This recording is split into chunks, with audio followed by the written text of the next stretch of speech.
y vamos a meditar en la carta de los Hebreos. Carta a los Hebreos, capítulo 11, versículo 8. Carta a los Hebreos,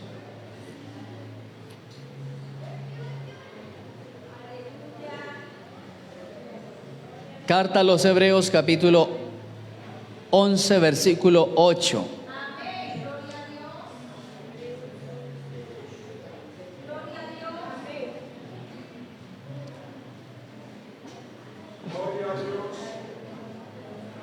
Carta a los Hebreos, capítulo 11, versículo 8. ¿Lo tenemos? Vamos a leer la palabra del Señor en el nombre del Padre, del Hijo y del Espíritu Santo. Amén. Dice la palabra del Señor: por la fe, versículo 8. Por la fe, Abraham, siendo llamado, obedeció para salir al lugar que había de recibir como herencia. Salió sin saber a dónde iba. Por la fe habitó como extranjero en la tierra prometida, como en tierra ajena, morando en tiendas con Isaac y Jacob, coherederos de la misma promesa. Porque esperaban la ciudad, gloria al Señor, porque esperaba la ciudad que tiene fundamentos, cuyo arquitecto y constructor es Dios. Amén. Los altares de Dios nos entregarán la tierra prometida. Los altares de Dios nos entregarán la tierra prometida. ¿Cuántos creen eso, hermano? Dios quiere que nosotros seamos hombres y mujeres de altar, que aprendamos a levantar altar, que visionemos siempre un altar donde lleguemos. Hoy vamos a hablar de un hombre llamado Abraham.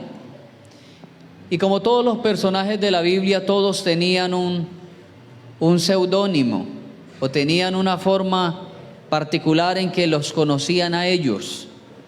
Hemos hablado de un hombre que lloraba mucho, donde quiera que iba llorando por las atrocidades del pueblo, el profeta Jeremías, y se conocía como el profeta llorón, porque cada vez que él profetizaba, empezaba a llorar, daba la palabra y seguía llorando después. Se le conocía como el profeta llorón. Había otro profeta que se ponía bravo cuando la gente se arrepentía, que en un solo día predicó y se arrepintió 120,000 personas. Cuando uno de pastor predica y se convierte uno, o a lo menos pasa al frente, uno se pone muy feliz, se pone alegre, porque es el resultado de la predicación. Pero ese profeta predicó y se arrepintieron 120,000 personas, y en vez de alegrarse se puso bravo. ¿Quién era? Jonás. Y a Jonás se le conoce como el profeta gruñón. Gruñón, porque siempre estaba peleando en las escenas donde se presenta este profeta, siempre era peleando. Entonces, Jeremías se le conoce como el profeta llorón, porque lloraba mucho por la maldad del pueblo, y a Jonás se le conocía como el profeta gruñón. Se conocía también a David. A David se le conocía como el dulce cantor de Israel, quien compuso una cantidad de salmos que hasta el día de hoy son himnos de fe y alabanza de los israelitas. Y se le conocía así, el dulce cantor de Israel. Habían personas o personajes en la Biblia que se les conocía por cierta manera de actuar, se les conocía como con un seudónimo, con un sobrenombre particular. De hecho, a Jesús se le conocía también como Jesús Nazareno o Jesús el carpintero. Unos evangelistas dicen que era el hijo del carpintero, pero Marcos dice era el carpintero de Nazaret. Así que se le conocía, hermanos, a algunos personajes con un seudónimo, de acuerdo a cómo actuaban. A este hombre, Abraham, del cual hoy vamos a hablar, Abraham se le conocía como el hombre de los altares. el hombre que donde quiera que iba, iba plantando un altar. ¿Qué era un altar? ¿Qué era un altar? Un altar era una elevación aproximadamente de 1 metro.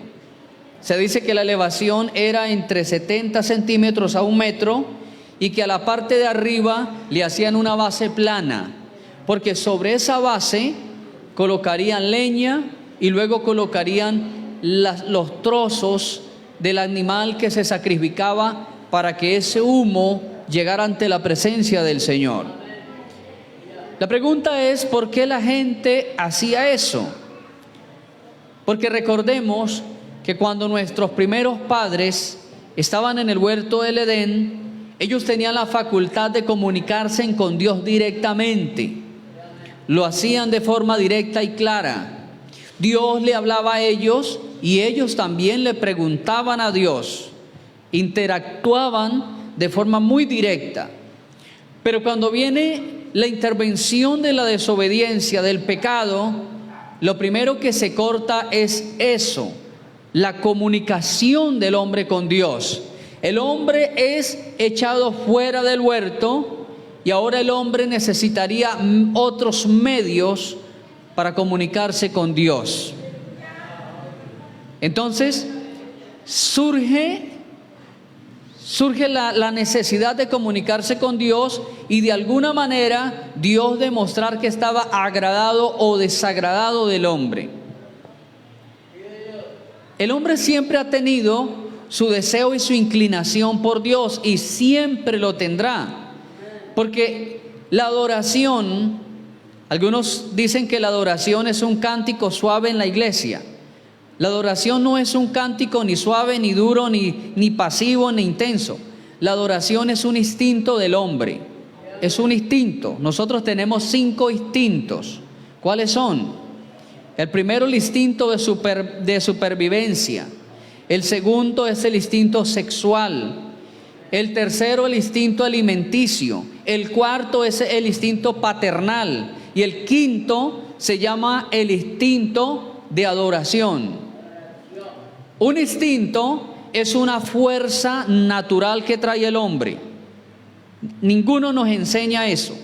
Es un instinto natural, es una fuerza natural que ya nacemos con eso. ¿Ya? Entonces, los instintos, le explico un poquito acerca de los instintos. Es una fuerza natural que nacemos con esa fuerza. Por ejemplo, vamos a hablar del instinto paternal. Es el cuarto instinto del hombre. El instinto paternal. Mire, hermanos, que cuando las niñas juegan con la muñeca, ¿qué representa para la niña?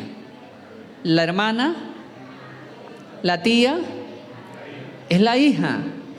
La niña está mirando en la muñeca la figura de la hija, porque ellas nacen con esa fuerza natural de ser mamás, de ser madre algún día. La mamá no le está enseñando a la niña, mi amor, te regalo esta muñeca y adóptala como tu hija. No, la niña no sabe qué es una adopción, pero su fuerza natural con que nació, su instinto se activa, mira la muñeca, o a veces miran el perrito, el cachorro, y le dice, venga mi bebé, venga mi bebé. Y comienzan a acariciar la muñeca o el perro, pero ese animal o esa muñeca representa para la niña es el hijo o la hija. Cuando nosotros estábamos en la panza de la mamá, en la barriga, en el estómago, en la matriz, nos alimentábamos por el ombligo. El hambre, el bebé lo siente en el ombligo y por ahí por el cordón umbilical es que él se alimenta. Pero cuando el bebé nace, ya no siente hambre en el ombligo, sino siente hambre en la boca. ¿Quién le enseñó a ese bebé recién nacido que ahora no va a comer por el ombligo? Claro, es lógico porque ahora le han echado un nudo al ombligo. Así sintiera hambre, ya no puede comer por el ombligo, porque primero lo han cortado y luego le han echado un nudo. Pero él ya no siente ya hambre por el ombligo, sino en la boca, porque el alimento, el comer y el beber es un instinto, se llama instinto alimenticio. Y así todos los otros instintos. Cuando hablamos del instinto de adoración, estamos hablando de que todos los hombres nos arrodillamos ante algo o ante alguien. Todos los seres humanos nos arrodillamos ante algo o ante alguien. La historia o el tema de que la gente dice que es ateo y que no cree absolutamente nada es una mentira. Es una mentira. El que no se le arrodilla a un Dios, se le arrodilla a la ciencia. Se le arrodilla al orgullo, se le arrodilla a la imagen corporal de él mismo. Pero es ateo no existe porque tenemos un instinto. Y ese instinto va a llevar al ser humano a doblegarse ante algo o ante alguien. Por eso, los indígenas, donde no hay globalización, donde no hay redes sociales, donde no hay medios de comunicación, ellos se han fabricado de piedra o de palo, de barro, se han fabricado sus propios dioses, sus protectores, ellos le llaman guardianes. Y como dioses ellos miran el sol, miran la luna, miran los ríos. Son los dioses para ellos. Todos los seres humanos nos inclinamos ante algo o ante alguien. Usted cuando mira el mapa de las religiones va a mirar que en todas las partes del mundo hay un tipo de religión. ¿Por qué razón? Porque eso viene innato del ser humano. Viene ahí prendido del ser humano. Cuando nosotros miramos la historia de los altares, el primer altar o los primeros altares que vemos en la Biblia fue el altar fabricado por Abel y otro por Caín. Decidieron ir y honrar a Dios con lo que ellos habían aprendido. Uno era labrador y el otro era pastor de ovejas. Y la Escritura nos dice que Abel, aparte de que fabricó su altar, vuelvo y repito que el altar era una elevación hecha en rocas y con una base plana. Y ahí se ponía el animal y luego se le apilaba leña encima. Y dice que Abel tomó de la manada del rebaño, dice que tomó de lo mejor, de lo más gordo, y de ahí sacó de los más gordos, escogió el más gordo de lo más gordo. Hizo una segunda selección. Primero seleccionó de todos lo mejor. Trajo un rebaño de lo mejor y dice que de eso mejor escogió lo mejor de lo mejor. Y de ahí que la Biblia dice que Dios vio con muchísimo agrado la ofrenda de Abel. No es que hubiera desechado la ofrenda de Caín, no la desechó, pero Dios vio con más agrado la ofrenda de Abel, por el hecho de que él escogió lo mejor de lo mejor. Luego seguimos mirando la historia, nos sigue hablando de otro hombre que hizo un altar, Noé. Noé, cuando bajan del arca y Dios los guarda, los protege durante más de un año, porque realmente las aguas del diluvio cubrieron la faz de la tierra durante más de un año, y de ahí que vamos a encontrar cantidad de fósiles hoy día encontramos restos de animales petrificados, vuelto piedra, hecha piedra por los ácidos y por el tiempo, y vamos a encontrar que Colombia hoy día, donde son partes lejos, distantes del mar, pero tenemos fósiles, animales convertidos en piedra, porque un día las aguas marinas cubrieron la tierra seca. La Biblia dice que el agua creció un tanto de 5 metros de la montaña más alta. Ahora, hermanos, si vamos nosotros a ver el libro de los Salmos, el libro de los Salmos nos explica un poquito cómo fue el fenómeno del diluvio. Dice que los montes subieron y los valles se bajaron.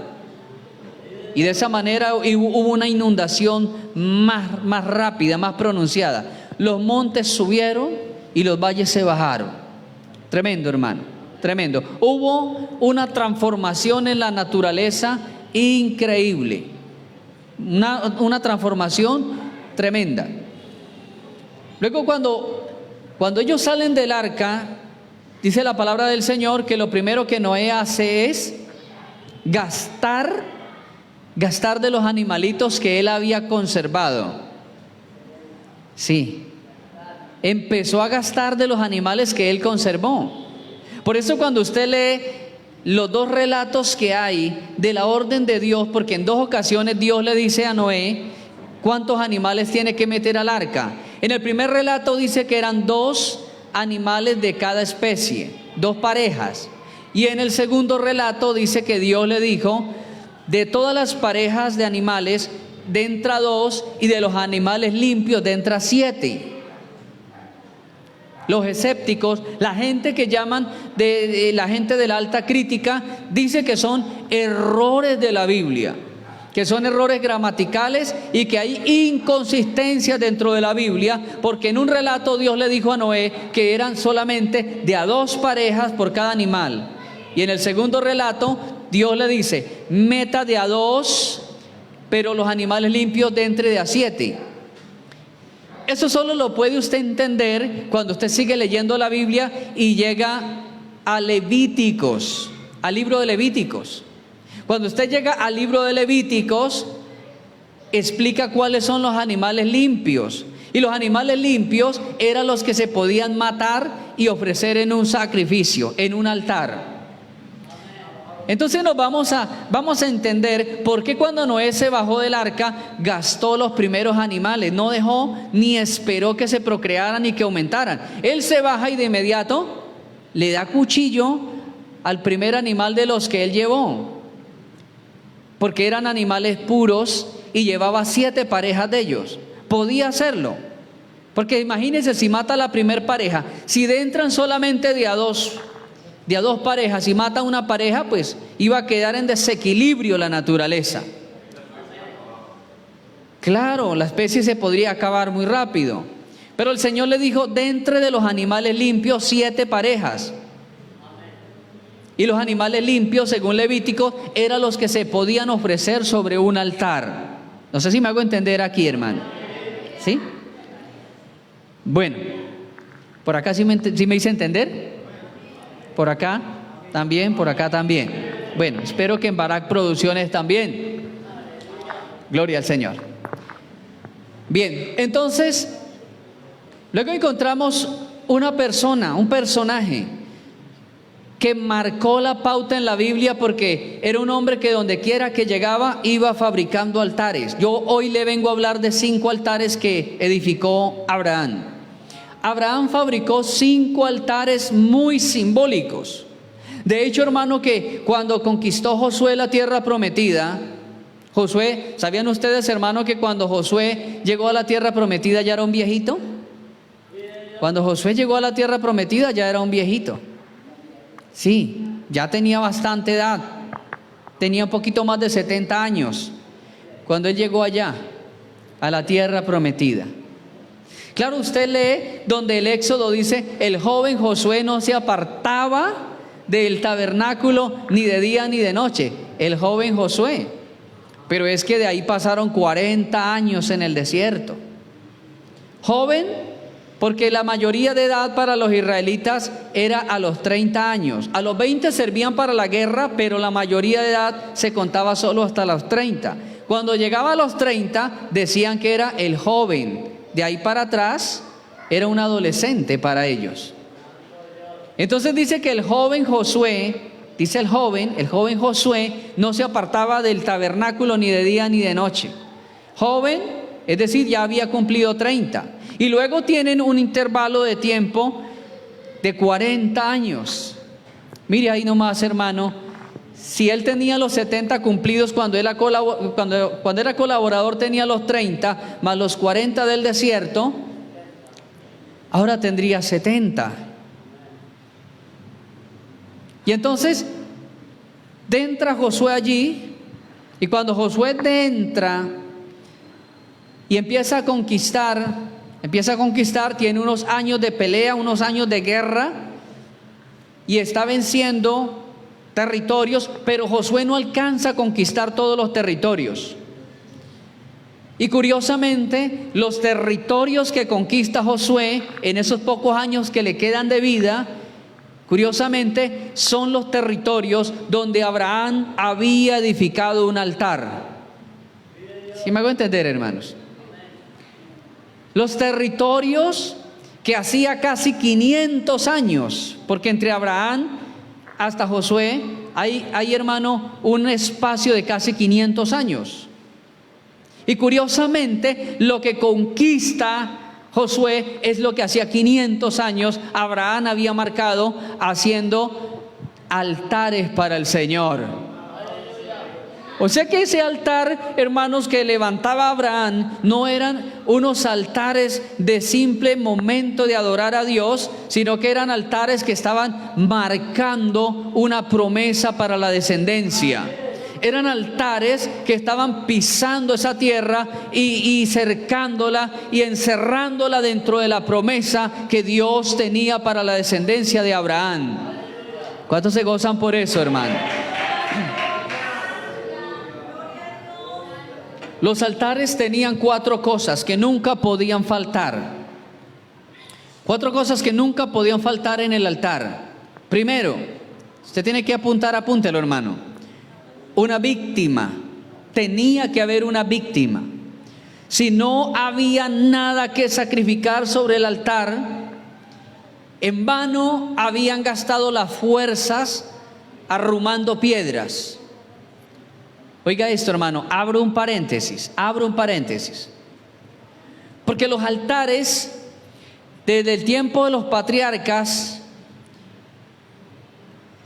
fueron modificados cuando ellos entran a la tierra de Canaán, se modifican un poco, pero tenían algo en común, y era que tenían que ser de piedras sin quebrar. No podían ser piedras quebradas, tenían que ser piedras enteras. Cuando ellos entran a la tierra prometida, Dios le dice, de aquí en adelante los altares tendrán que ser de 12 piedras nada más. Imagínense hacer un arrume, una elevación, que tuviera al menos 1,50 m de ancho, de largo.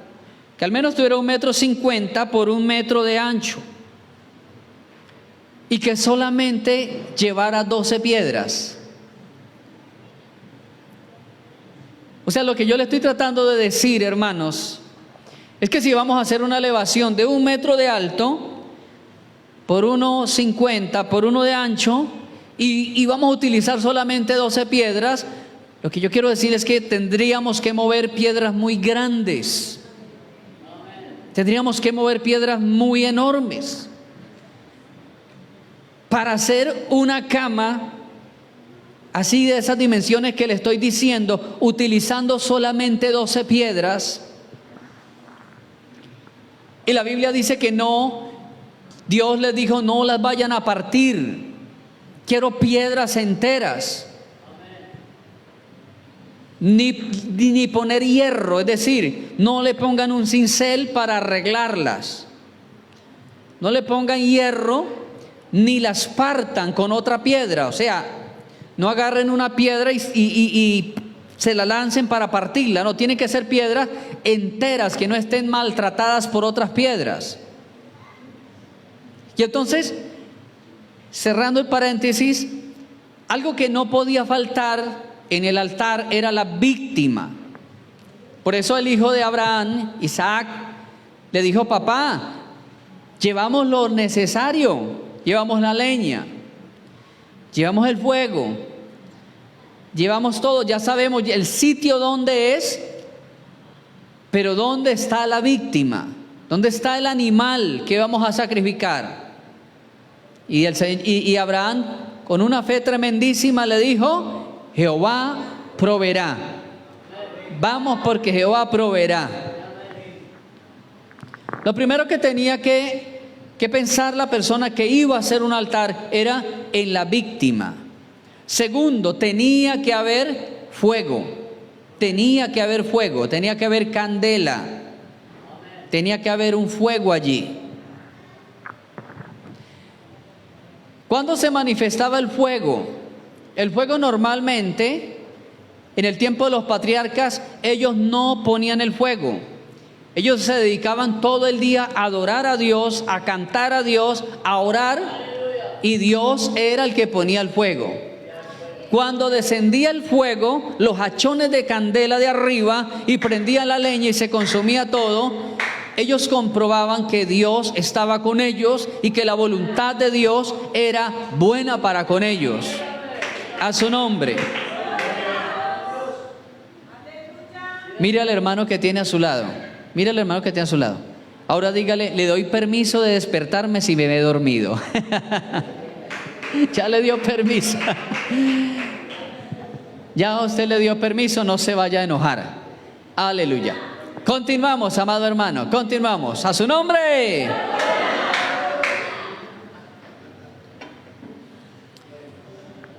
Recuerde que componía el altar, hermano. Número 1, la víctima. Número 2, el fuego. Número 3, las rocas. Las rocas, tenían que estar las rocas allí presentes. Y número 4, la adoración. No era simplemente poner el animal sobre la leña y sobre la roca. ¿Sabe qué era lo que hacía eficaz el altar, hermanos? ¿Qué era lo que hacía eficaz el altar? La adoración del que preparaba eso. La persona podía, y eso fue lo que le pasó a Caín. Caín hizo un altar sin adoración. Señor, aquí están las yucas, los plátanos, las arracachas. Acomodó las piedras igual que Abel. Trajo la leña igual que Abel. Trajo el producto igual que Abel. Pero al momento de la adoración, ahí fue donde se quedó restado Caín. Eran 4 elementos. Repito, quiero que se grabe los elementos del altar. Número 1, la víctima. Número 2, el fuego. Número 3, las rocas. Y número 4, la adoración. Porque la adoración era lo que activaba el altar. ¿Cuántos alabamos el nombre de Cristo? A su nombre.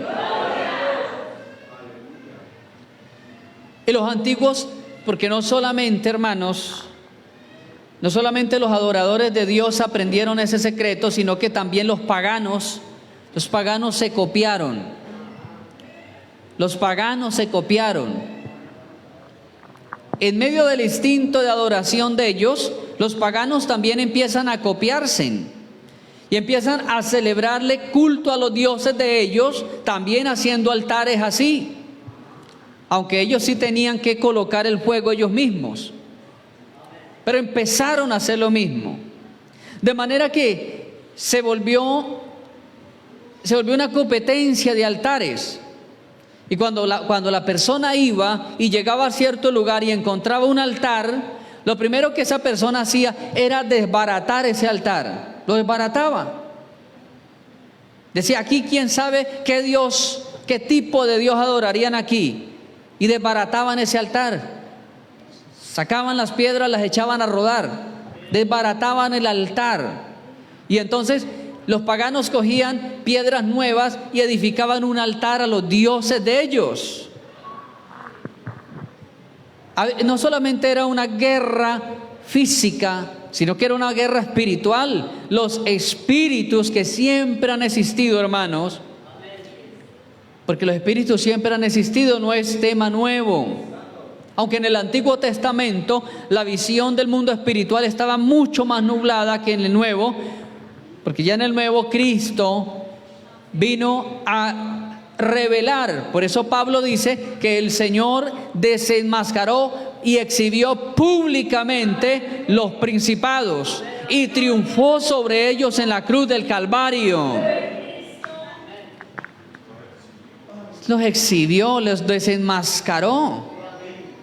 Y entonces los paganos empezaron también a hacer altares y a sacrificar allí. Sacrificaban a sus propios hijos. Oiga, por eso si Abraham le dice a Sara y le dice, mi amor, nos vemos mañana o nos vemos la otra semana, despídete de tu hijo porque él va a hacer el sacrificio.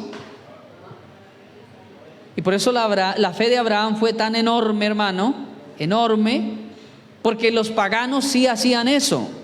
Los paganos sacrificaban a los hijos para los dioses, para que las cosechas estuvieran buenas, para ser sanos de alguna enfermedad. Ellos iban donde sus chamanes, donde sus babalaos, donde sus maestros, sus hechiceros, y entonces le decían, sacrifica un hijo y verá que su cosecha va a estar buena. Y cuando Dios le pide eso a Abraham, pero bueno, ya llegaremos allí porque ese es uno de los altares que Abraham hizo. Entonces eran 4 cosas que no podían faltar: la víctima, el fuego, las rocas y la adoración.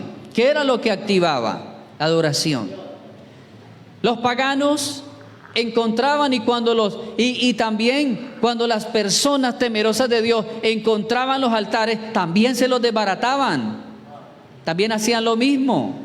Acuérdese, hermano, que en el capítulo 18 del Primero de Reyes nos habla, hermano, de una batalla cósmica allí, de una batalla de poderes, de una batalla del bien y el mal, del error y la verdad.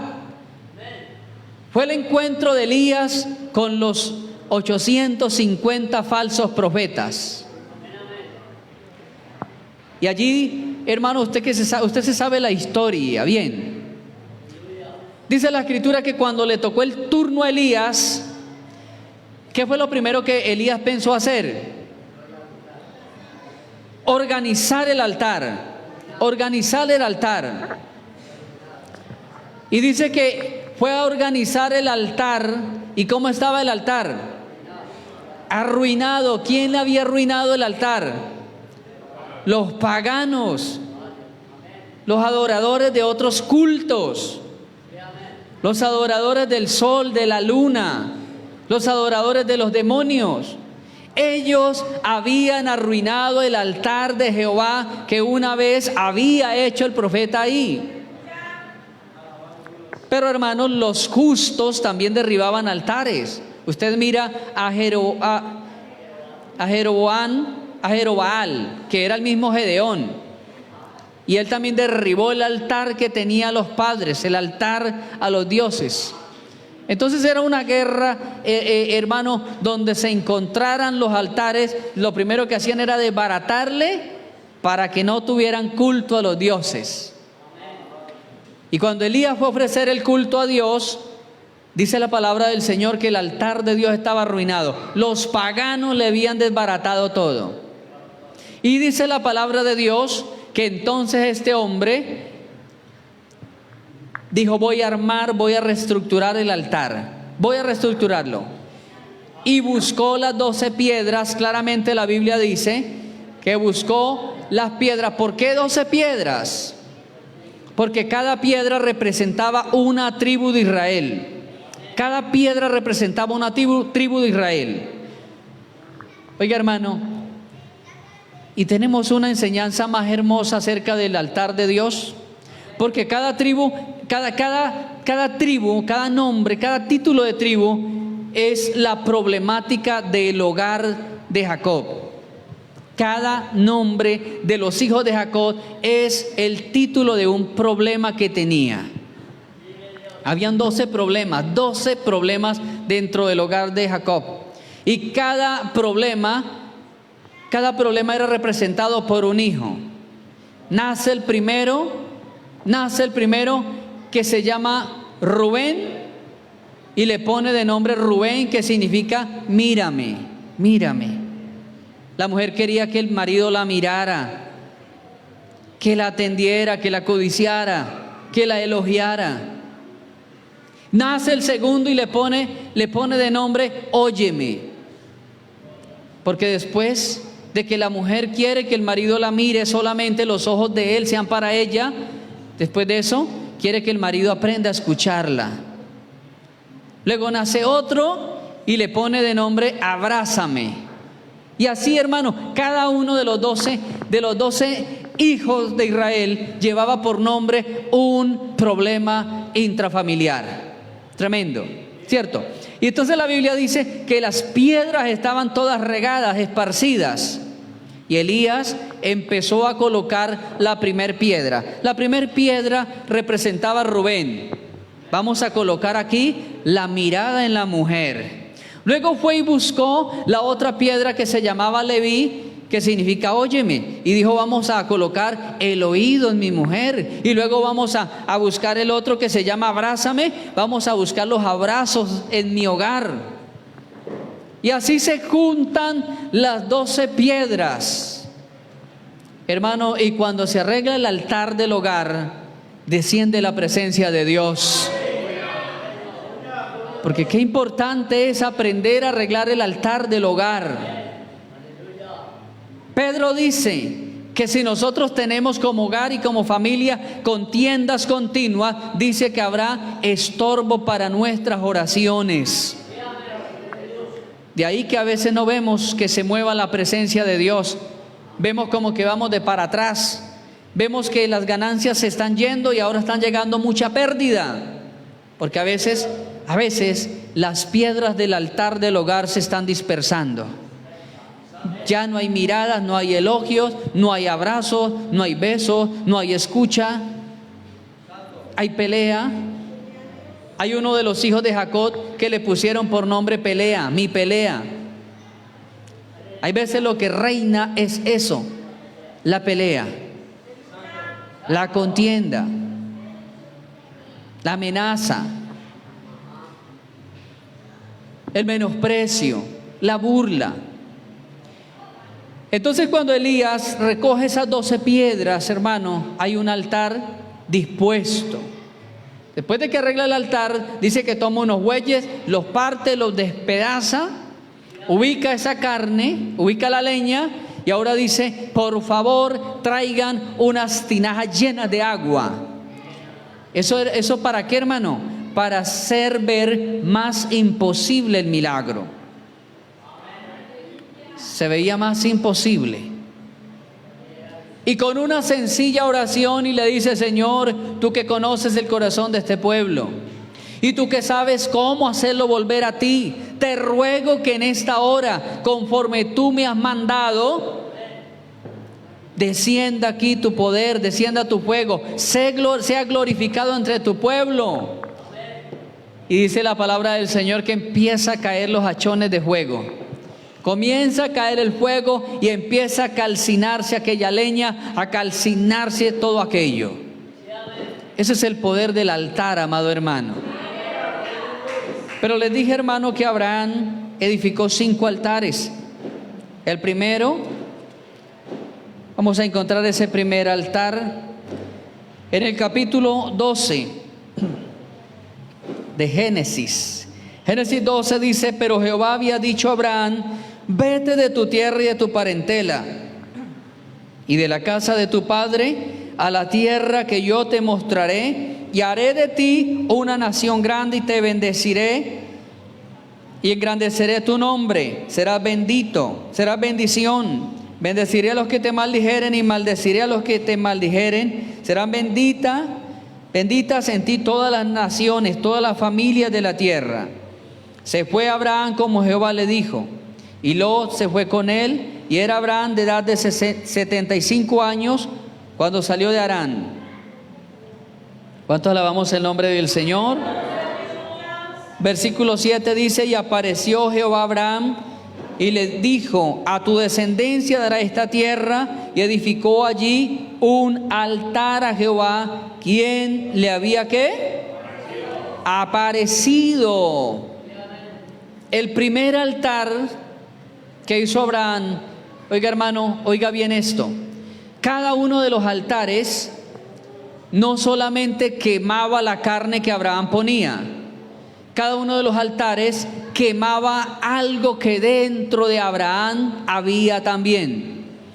Cada altar iba quemando algo y destruyendo y liberando la vida de Abraham. La primera vez que Abraham hizo un altar fue cuando Dios le dijo: vete de tu tierra y tu parentela, y yo te voy a mostrar el lugar donde debes habitar. Al otro día alistó maleta, alistó todo, y sale desde la tierra de Ur de los Caldeos, que es lo que hoy día es Irak, y da una travesía llegando a Siria, y de Siria descuelga por los altos del Golán.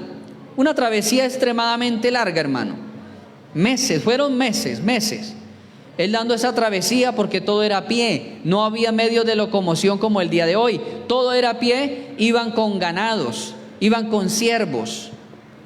Y entonces, ese primer altar fue cuando Dios le dijo: sal de tu tierra y de tu parentela. Cuando él llega, Dios le dice: has llegado, aquí es el punto donde yo te quería traer, pero olvídate de tu tierra y de tu parentela. Oiga, hermano, si el Señor me dice a mí: Fernando, olvídese de su tierra y de su parentela, para mí hubiese sido extremadamente duro. Olvidarme, estando yo en la costa, olvidarme de mis frijoles, de mis empanadas, de los bizcochos, porque ya no se conoce nada de bizcochos, es la palabra muy grosera ya. Los tamales son diferentes, la sopa es diferente. Olvídese de su tierra, o sea, la tierra está encerrando la idiosincrasia, la cultura, las fiestas, todo lo que tiene que ver cultural. Pero tu parentela es: olvídese de su familia. Y que Dios me hubiese dicho: olvídese de su familia en el Huila. Olvídese de su familia, olvídese de su papá, olvídese de sus hermanos, olvídese de sus primos, de todos, de sus tíos. Olvídese totalmente. Wow, hermano, qué reto le puso Dios a Abraham. Qué reto. Porque la sangre lo ala a uno, una cosa impresionante. La tierra también, la cultura de uno, hermano. Y siempre uno está probando y comiendo algo y uno dice dentro de sí: está rico, pero no son como las de mi tierra. No son como los que hacen en mi tierra. Amén. Y los que están aquí, que son de otras tierras, también comerán cosas de aquí del Huila y dirán: son ricos, pero no como en mi tierra. No son iguales. Y Dios le dijo eso a Abraham. Y el primer altar que Dios le pidió a Abraham, en ese primer altar Dios quemó ese sistema, hermano. Ahí no solamente Abraham estaba quemando la carne del cordero que ofreció, sino que Abraham estaba quemando la cultura que él tenía. Abraham estaba quemando la cultura, porque ahora Dios le iba a colocar una cultura diferente. Ahora Dios le iba a colocar una cultura amoldada por las manos de Dios. ¿Cuántos alabamos el nombre del Señor? Recuerden que Abraham no iba de cualquier parte, iba de la cuna del paganismo, la cuna mundial, el centro mundial del paganismo, donde un día se había hecho una torre llamada la Torre de Babel. Era ya en la tierra de Abraham, la tierra de Ur, donde nació la idolatría del mundo, donde se crió un hombre llamado Nimrod. Y Nimrod empezó a esclavizar a la gente. Y Nimrod les dijo: yo soy un Dios para ustedes.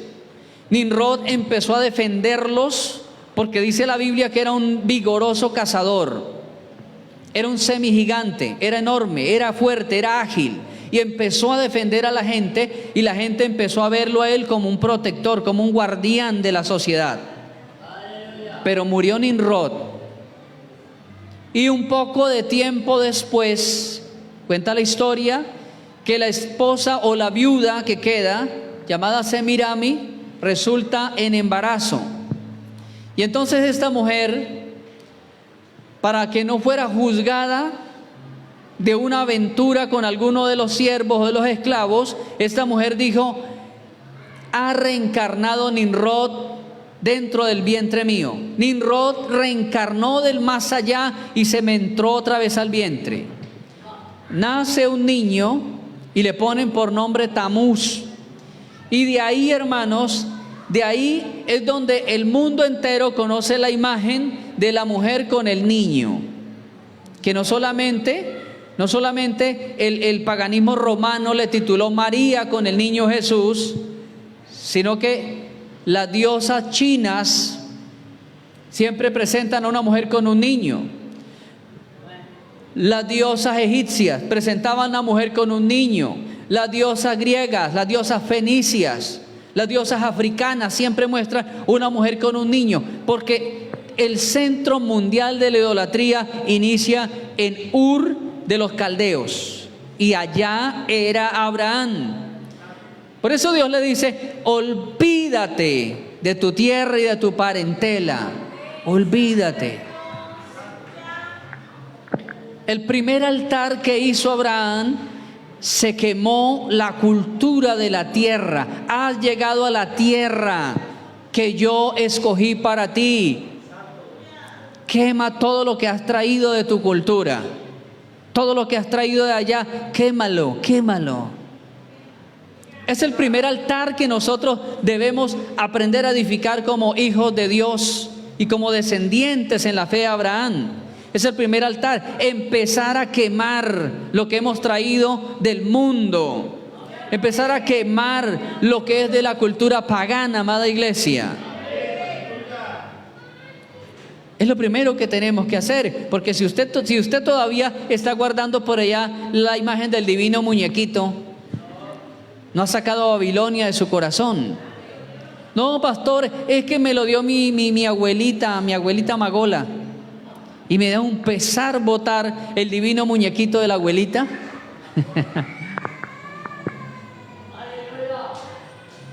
La Biblia dice, hermanos, la Biblia dice que el que adora ídolos está adorando un demonio y no lo sabe. El que adora ídolos está adorando un demonio y no lo sabe, porque detrás de la imagen de yeso, detrás de esa imagen hay una posesión diabólica. El que adora ídolos, adora a un demonio y no lo sabe, dice el apóstol Pablo. Algunos dicen son un simple recuerdo. La hermana de un pastor dice que ella llevaba desde niña adorando a las ánimas benditas, 37 años adorando las ánimas benditas del purgatorio.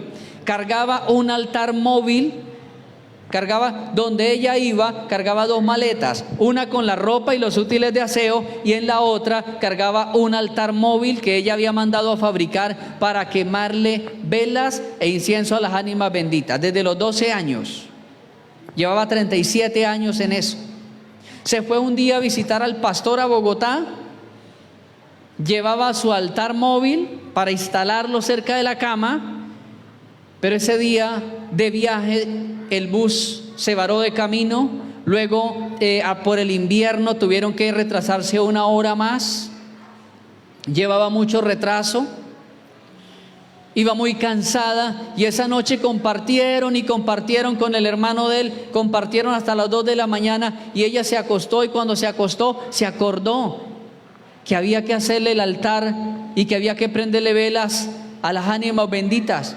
Pero ella dijo: estoy muy cansada, mañana mañana, 37 años, creo que ellas no van a decir nada.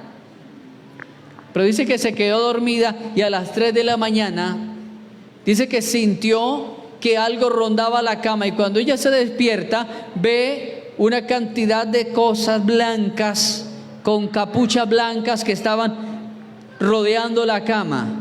Y cuando ella fue a gritar, dice que se paralizó total, se paralizó. Y dice que una de esos espectros se acerca y le dice: infiel, hoy no hiciste nuestro altar, eres una infiel. Y ella se queda allí pensando y le dice: pero ¿de qué me está hablando? ¿Quién es usted? Y dice que se levantó, se corrió la capucha esta, y cuando se corre la capucha esa, ve que era una calavera y le dice: levántate, infiel, préndenos nuestro altar.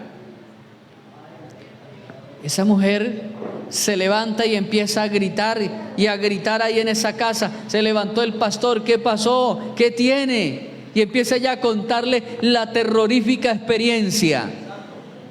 Déjeme dormir aquí con ustedes, yo no puedo dormir allá. Después de estar allá en la cama, ella empieza a contar y el pastor dice: vamos a sacar ya toda esa suciedad de aquí. Nos vamos ya a botar todo eso. Y sacaron eso y se fueron a esa madrugada y lo botaron por allá en un botadero de basura. Y le dijo: tiene que sacar eso de su corazón. Usted ha vivido casi 40 años adorando demonios. Adore a Cristo, que Él sí le da vida. En el primer altar, Abraham quemó todas las costumbres paganas. Luego, en el capítulo 12, versículo 8, ahí en secuencia dice: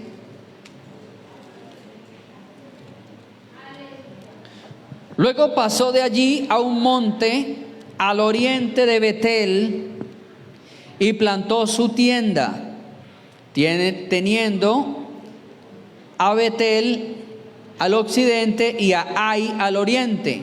Edificó allí altar a Jehová e invocó el nombre de Jehová. Y Abraham partió de allí caminando y yendo ¿hacia dónde? Hacia el Neguev. Allí hubo un segundo altar.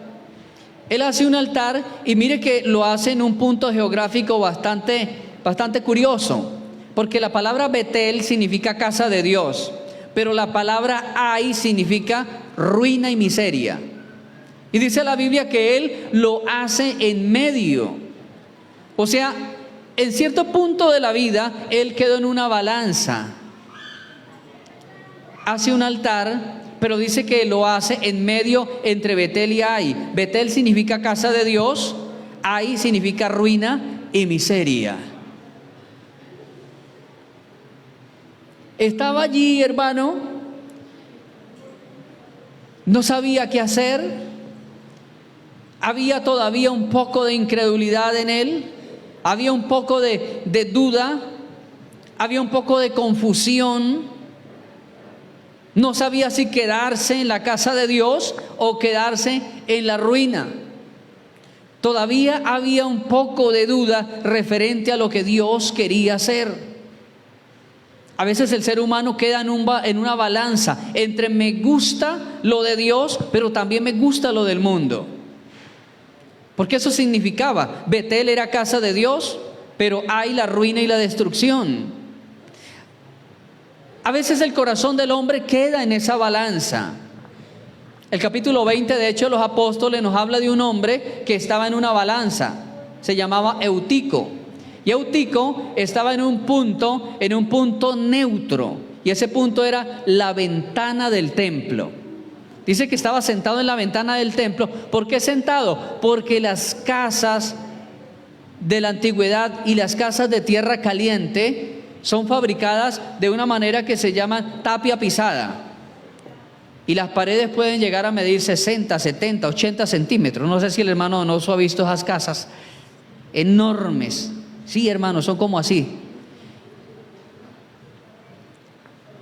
Y yo me he sentado en esa ventana, claro, no a escuchar el culto, pero sí me he sentado para recrear la escena de Eutico. Y Eutico se sentó en la ventana porque tenía un espacio muy bueno para sentarse, pero era un punto neutro. Un punto neutro era que no estaba ni adentro de la iglesia ni estaba afuera en el mundo. Estaba ahí, en el punto neutro. Y dice la Escritura que se quedó dormido y el peso del cuerpo le ganó hacia el vacío. Estaba en el tercer piso y se desnucó el hermano Eutico. Corrió con la buena suerte que estaba el apóstol Pablo, que era un hombre usado en milagros y señales, y Dios lo resucitó a través del apóstol Pablo. Pero me refiero es que Eutico se sentó en el punto neutro de la vida espiritual. Eso es muy peligroso, amado hermano, porque la Biblia nos dice: escogeos hoy a quién servir. Dice: he aquí os pongo delante de vosotros vida y muerte. Para el cristiano no existe un punto gris. No existe punto gris. Existe punto blanco o existe punto negro, pero no puede existir punto gris. Porque el gris es la mezcolanza entre el blanco y el negro. Entonces para nosotros no hay punto gris. Es punto blanco, es punto negro. Eutico se sentó en ese punto neutro. Mire, amado hermano, ser neutro en la vida espiritual trae complicaciones. A veces uno dice: para no meterme en problemas, mejor no opino, mejor no digo, mejor no hago. Pero hay momentos donde tenemos que decidirnos. El segundo altar fue hecho entre esa duda, hermano, entre Betel y entre Ai, entre la casa de Dios y entre la ruina y la miseria. Hay que aprender a escoger, amado hermano. Amén. A su nombre. Dele un aplauso a Cristo, hermano.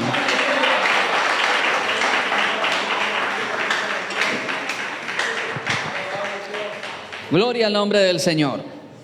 Génesis 13.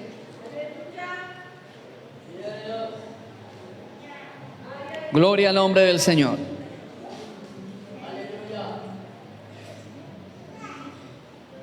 Cristo vive para siempre.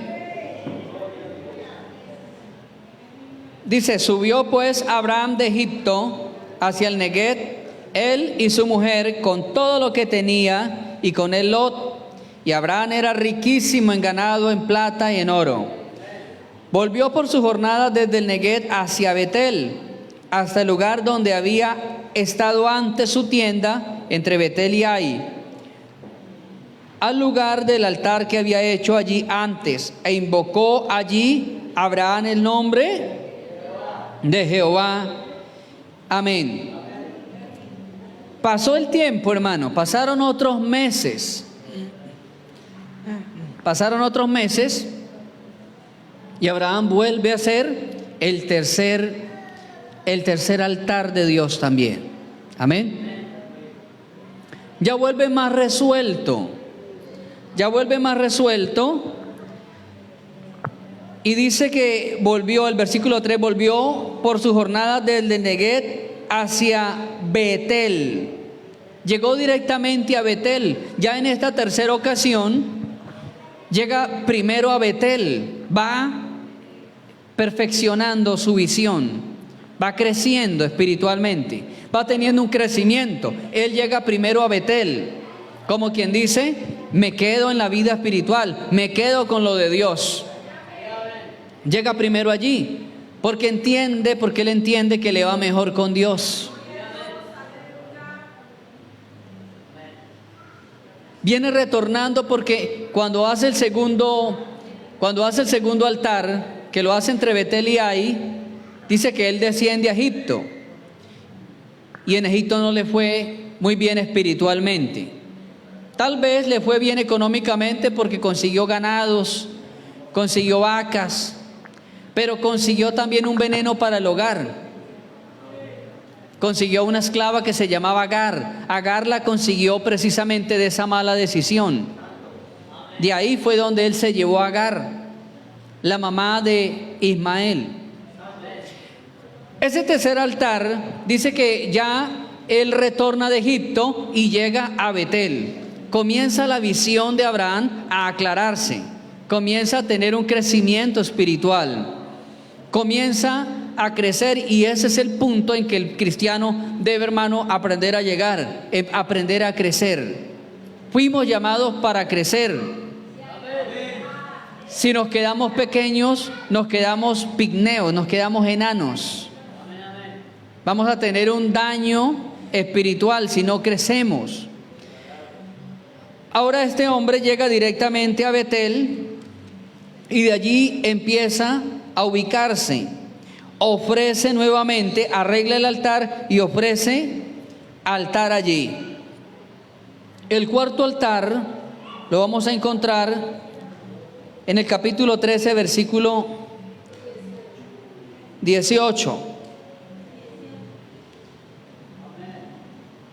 Abraham, bueno, leámoslo anteriormente del 14. Jehová dijo a Abraham, después que Lot se separó de él: alza tus ojos y mira desde el lugar donde estás hacia el norte, el sur, el oriente y occidente, porque toda la tierra que ves la daré a ti y a tu descendencia para siempre. Haré tu descendencia como el polvo de la tierra, que si alguno puede contar el polvo de la tierra, también tu descendencia será contada. Levántate, ve por la tierra a lo largo de ella, a su ancho, porque a ti te la daré. Abraham, pues, removiendo su tienda, vino y moró en el encinar de Manre, que está en Hebrón, y edificó allí altar a Jehová. Gloria a Dios. Este altar es el altar de los pactos. El altar de los pactos. Después de que el cristiano empieza a crecer espiritualmente, vienen pactos, vienen sellos, vienen bendiciones. Después de que Abraham empezó a crecer espiritualmente, a ubicarse, viene la promesa patriarcal. A esta tierra se la voy a entregar a toda su descendencia también. No tenía descendencia, pero el Señor le prometió: va a haber una descendencia que la va a poseer. Ya Abraham estaba acercándose, hermano, a los 80 años cuando vino esta promesa. Se estaba acercando. Este altar es el altar de los pactos de Dios, de las promesas inconmovibles. Un pacto es una promesa inconmovible, amado hermano. Una promesa es algo que está condicionado a. El pacto no, el pacto es inconmovible. Esa es la diferencia entre una promesa y un pacto.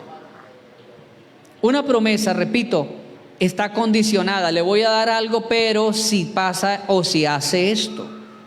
Todas las promesas de la Biblia están dadas, pero también condicionadas. Hay una condición para adquirirlas. Un pacto es algo que es inamovible por Dios. Dios lo dice y Él jura por Él mismo, porque no hay nadie más arriba de Él. No hay otra instancia, no hay otro superior en el cual Él pueda sujetarse y agarrarse para que la gente le crea. Él promete y jura por Él mismo, por Él mismo. Así que ese cuarto altar era el altar de los pactos. A su descendencia se la voy a dar. Su descendencia será como las estrellas, innumerables. Multiplicaré tu descendencia en gran manera. Y lo ha hecho Dios, hermano, porque curiosamente la raza judía es la raza con más natalidad del mundo. Es una raza especial. Se ha estudiado por qué la genética judía tiene tanto poder de natalidad. Es la parte donde más nacen gemelos, trillizos, cuatrillizos del mundo. Todo el tiempo Israel ha estado en guerra. Desde que se fundó, Israel ha pasado por cantidad de masacres. Cientos de veces Israel ha sido abatida, hermano. Y masacres tras masacres, pero Israel vuelve y se levanta y no lo han acabado ni lo acabarán, hermano. Tanto que los estrategas militares dicen que Israel no es una nación con ejército, es un ejército con nación. Porque se dice que todos allí son reserva, y todos están aptos para el servicio militar. En el holocausto nazi matan 6 millones de judíos. Y las Naciones Unidas dicen que quedaron un poquito, hay que reunirlos y que ellos mismos aprendan a defenderse. Y ya hoy están bordeando 12 millones solo de los que están allá. Fuera de todos los que están repartidos en las diferentes colonias de los diferentes países. Porque Dios le prometió a ese hombre, le dio un pacto: tu descendencia no será destruida, tu descendencia pisará todas las naciones y todas las naciones serán bendecidas a través de tu descendencia. Es tanto, hermano, es tanto que el 80% de la fruta consumida en Europa proviene de Israel. Las flores más hermosas del mundo provienen de Israel. Israel está enviando flores para Estados Unidos, Canadá, México y para toda la mayor parte de los países europeos. Y no solamente mandan flores, ni están mandando frutas. Israel ha invadido el mundo con las armas. Cantidad de grupos armados, incluyendo Colombia. Sus armas son de fabricación israelí también. Se ha hecho conocido por una cantidad de premios Nobel de literatura, de medicina, de ciencia, matemática. Tiene el mayor grupo de gente ilustre del mundo, hermano. Porque el Señor dijo su descendencia sería próspera y sería bendecida. Y miramos el quinto altar y con este cerramos, hermano. Capítulo 22 de Génesis. Capítulo 22 dice: aconteció después de estas cosas que probó Dios a Abraham y le dijo: Abraham, y él respondió: heme aquí. Y le dijo: toma ahora tu hijo único, a Isaac, a quien amas. Vete a la tierra de Moria y ofrécelo en holocausto sobre uno de los montes que yo te diré. Versículo 6. Tomó Abraham la leña del holocausto y la puso sobre Isaac su hijo, y él tomó en su mano el fuego y el cuchillo, y ambos se fueron juntos. Entonces habló Isaac a Abraham su padre y le dijo: Padre mío, he aquí. Y respondió: heme aquí, hijo mío.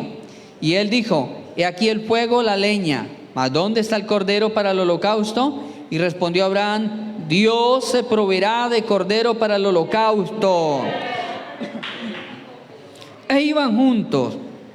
Cuando llegaron al lugar que Dios le había dicho, edificó allí Abraham, ¿qué hizo? El quinto altar de Abraham. Compuso la leña, ató a Isaac su hijo y lo puso en el altar sobre la leña. Extendió Abraham su mano, tomó el cuchillo para degollar a su hijo, y entonces el ángel de Jehová le dio voces desde el cielo y le dijo: Abraham, Abraham. Y él respondió: heme aquí. Y dijo: no extiendas tu mano sobre el muchacho, ni le hagas nada, porque yo conozco que temes a Jehová, por cuanto no me rehusaste a tu hijo, a tu único hijo. El quinto altar es el altar de la renuncia, de la abnegación. Lo que más amaba Abraham, a Isaac. La niña de sus ojos ahora es mandado a ser sacrificado. ¿Qué le está mandando Dios a sacrificar a usted que usted ama, amado hermano? ¿Qué ama usted? ¿Qué le está robando el tiempo? ¿Qué le está robando la entrega a Dios? Recuerdo hace muchos años una señora la cual yo le evangelizaba y le insistía porque yo la veía con mucho anhelo de buscar de Dios. Y ella me decía: pastor, me gustan los coros, para mí la ropa no es difícil de yo cambiar, me gusta los coros, las alabanzas, me gusta la Biblia, entiendo el evangelio, me siento llamada por Dios, pero solamente una cosa hay por la cual no entrego el corazón a Dios, y es que me gustan mucho las rellenas con sangre, me gusta mucho la morcillita con sangre. Había allí algo que ella amaba, había un Isaac prendido del corazón de ella. ¿Qué hay, hermano, que Dios quiere que usted sacrifique? ¿Qué hay que Dios le esté pidiendo desde hace tiempo, pero usted lo abraza, lo aprieta y usted dice: es tan difícil desprenderme de esto? Mire, amado hermano, yo le voy a decir algo en el amor de Dios. Hay liberaciones que vienen a través de una oración, pero hay liberaciones que vienen a través de una decisión. Recuerdo hace muchos años, mientras vendíamos tamales con con un pariente mío que es creyente. Él se puso a hablarle la palabra de Dios a una señora. La señora se endemonió totalmente. No sabíamos que esa señora tenía así esa posesión diabólica. Le dijo: usted me vuelve a hablar de esa Biblia y lo mato. Y él le dijo: no, qué pena, señora. No le quise incomodar, solo le quería decir que Dios la amaba. Dijo: lo voy a matar porque me volvió a hablar de eso. Y cuando dijo así, ya le miramos la cara y estaba totalmente transfigurada. El hermano se paró y dijo: hay poder en la sangre de Cristo, el Señor te reprenda. Y enseguida soltó lo que tenía en la mano y empezó a hablar palabras que no conocíamos, no le entendíamos. Y el hermano empezó a reprender. Yo estaba recién convertido. Empezó a reprender y empezó a gritar y a gritar. Y yo empecé a orar. Él me dijo: ore, ore hermano, ore, ore, cúbrase con la sangre de Cristo. Y yo con un ojo cerrado y con el otro abierto. Yo estaba, hermano, erizado. Sí, está con susto, con terror, porque nunca había visto eso. Y de pronto llegó el marido que estaba por allá entre un cafetal. Él escuchó los gritos y llegó ese señor allí, un señor por ahí de algunos 50 años. Y dijo: ¿qué está pasando? ¿Qué está pasando? Y el demonio le decía a él: sáquelos de aquí, sáquelos de aquí. Te ordeno que los saques de aquí. Pero resulta que él estaba lidiando con esa situación hacía más de 2 años. Que ella se endemoniaba y ella le hablaba y le ordenaba al demonio. Él sabía lo que le estaba pasando. Y entonces él nos decía: no, hermano, oren, oren, oren, hermanos, para que Dios la liberte. Y seguimos orando, llevábamos como 1 hora orando, y él también se ponía a orar. Y cuando ya el demonio se sintió vencido, dio un salto esa mujer y lo agarró así del cuello. Lo agarró del cuello y le dio una cachetada, pero con toda, hermano, por la parte derecha. ¡Pah! Y luego le dio con la otra mano y ¡pah! Le dio así como unas 4 cachetadas así paseadas. ¡Ta, ta, ta! Y le decía: y no se me va a casar con ella. No se me casa, le ordeno que no se me case con ella. Y no me la va a llevar a culto. Y no me le va a comprar Biblia. Y no me le va a permitir cultos aquí en la casa. Le decía el demonio. Entonces el hermano, que ya tenía experiencia en ese tema, él la reprendió y le ayudó a soltar el cuello. Y le dijo: siéntese, le ordeno que se siente en el nombre de Jesús. Y empezó a orar, pero en un tono más bajo. Y cuando vimos que aquella mujer se quedó dormida ahí en la silla. Y el hermano llamó al esposo, que estaba todo avergonzado porque eso le había dado una cantidad de cachetadas a ese demonio. El hermano le dijo: mire, caballero, esa mujer no le va a quedar libre hasta que usted no tome la decisión de casarse. Ese demonio que tiene es un demonio de fornicación. No va a quedar libre por más que oremos. Y así, hermanos, hay liberaciones que Dios las hace a través de oraciones, pero hay liberaciones que Dios las hace a través de decisiones. Hay personas que no quedarán libres hasta que no tomen decisiones en la vida.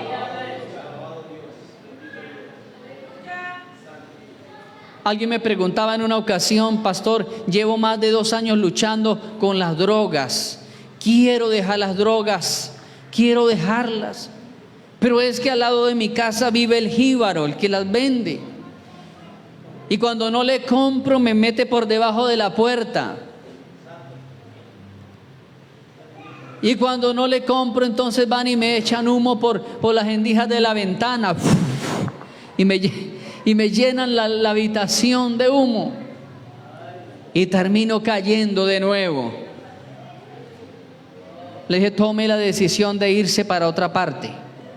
Tome la decisión de cambiarse de domicilio. Y hay liberaciones que vienen a través de una decisión. Dios le dijo a Abraham: como que usted está enamorándose mucho de su hijo, como que está amando demasiado, como que ya me está cambiando por su hijo. Y entonces le dice: voy a medirte el termómetro del amor, si es que vas a amar más al muchachito que a mí. Y la palabra de Dios dice, sacrifícalo, sacrifícalo. Hermanos, es el quinto altar que Dios quiere que nosotros levantemos en nuestro instinto de adoración genuino para Él. Entrega lo que te está atando. Entrega lo que lo está amarrando. Entregue el área de su corazón que usted ha dejado en lo oculto. Entregue esa área de la mente que usted la ha dejado por allá guardada y que nadie conoce sino Dios y usted. Aquella situación hace años, hermano, en una de las iglesias donde yo pastoreé, tenía un joven amigo. Él no se congregaba conmigo, pero se congregaba en una iglesia cercana. Tocaba y cantaba hermoso ese muchacho, tocaba y cantaba hermoso. Pero de pronto empezó a enfermarse y me traen la razón y me dicen, hermano, fulano de tal está enfermo, está hospitalizado. Me vine a visitarlo, lo visité, le hablé, le compartí. Continuó ese muchacho un tiempo hospitalizado, se sanó y luego volvió a recaer y así duró algún año. Y de pronto tienen que hacerle una amputación vergonzosa, hermano, a este joven. Él tiene que amputarle su parte reproductora, le amputan el pene. Luego tiene que extraerle los testículos. Y yo estuve visitándolo ya unos pocos días antes de morir. Él me dijo, hermano, entiendo que con Dios no se juega. Entiendo que con Dios no se juega. Y él dijo, hermano, esto que me pasó a mí proviene de un pecado oculto desde hace muchos años en la iglesia. Porque yo tocaba y cantaba en el grupo musical de la iglesia y me masturbaba en las noches. Nadie lo sabía. Pero mire dónde le cayó el cáncer. Un área que no había entregado. Y puede ser el caso de muchas personas que no han entregado áreas de su vida, que siguen guardando cosas. Pero Dios dice hoy, saca ese Isaac y sacrifícalo en mi altar. No sé, tal vez sea la mentira, tal vez nos ha costado trabajo dejar de hablar exageraciones, porque no solamente mentira es yo engañar a otro para yo quedar bien.